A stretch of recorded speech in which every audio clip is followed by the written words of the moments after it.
د سیمې او د نړۍ تازه پیښې له موږ څخه په لنډو کې واورئ. درنو لیدونکو السلام علیکم، وخت مو پخیر. برېښنا سالنګ کې د برېښنا مزو غځولو د دوهم سرکټ د بشپړاوي پاتې کار لا هم په سیمه کې روان دی.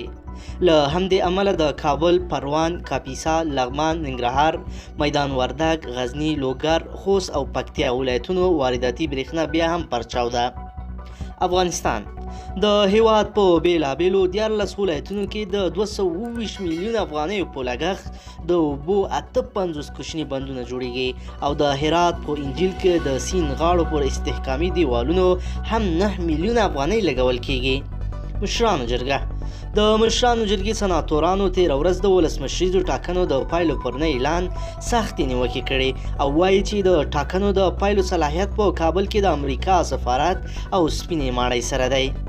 نیکولاس په افغانستان کې د ناټو ملکی استازی نیکولاس کی وایي چې افغانان دا ځل د ملي یووالي حکومت تکرار نه غواړي. نوموړي په خپلو څرګندونو کې ویلي دي د ټاکنو خپلواک کمیسیون باید د ټاکنو په پروسه د خلکو د باور ساتلو لپاره د ولسمشرۍ ټاکنو پایلې په شفاف ډول اعلان کړي.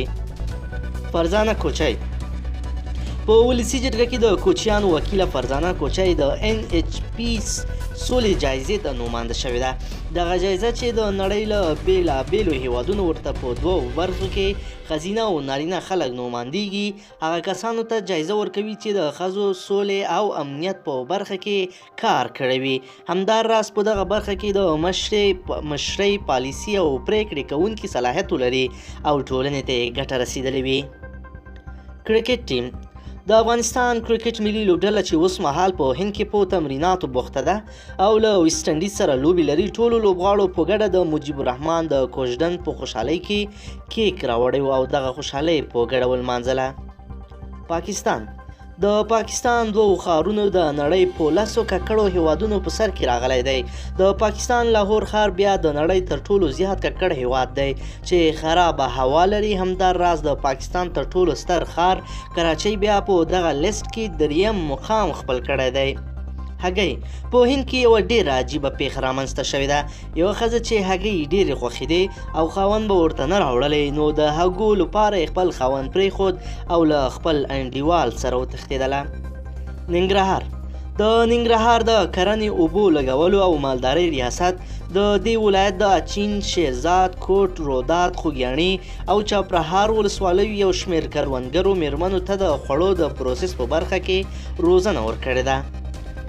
پاکستان د پاکستان په کراچۍ، لاهور او یو شمېر نورو لویو ښارونو کې د حکومت له لوري د مالیې لوړولو له کبله د سوداګرو او هټیوالو کار بندیز 2مې ورځې ته هم غځېدلی. کرکټ په ولسي جرګه کې د کندهار د خلکو استازی حاجي سید احمد سیلاب وایي نن یې په ولسي جرګه کې د منیر کاکړ، نجات مسعود او نورو مستحقو با استعدادو لوبغاړو د حقوقو دفاع کړې ده او پرېکړه کړې ده چې د کرکټ بورډ اداره به له تباهۍ وژغوري.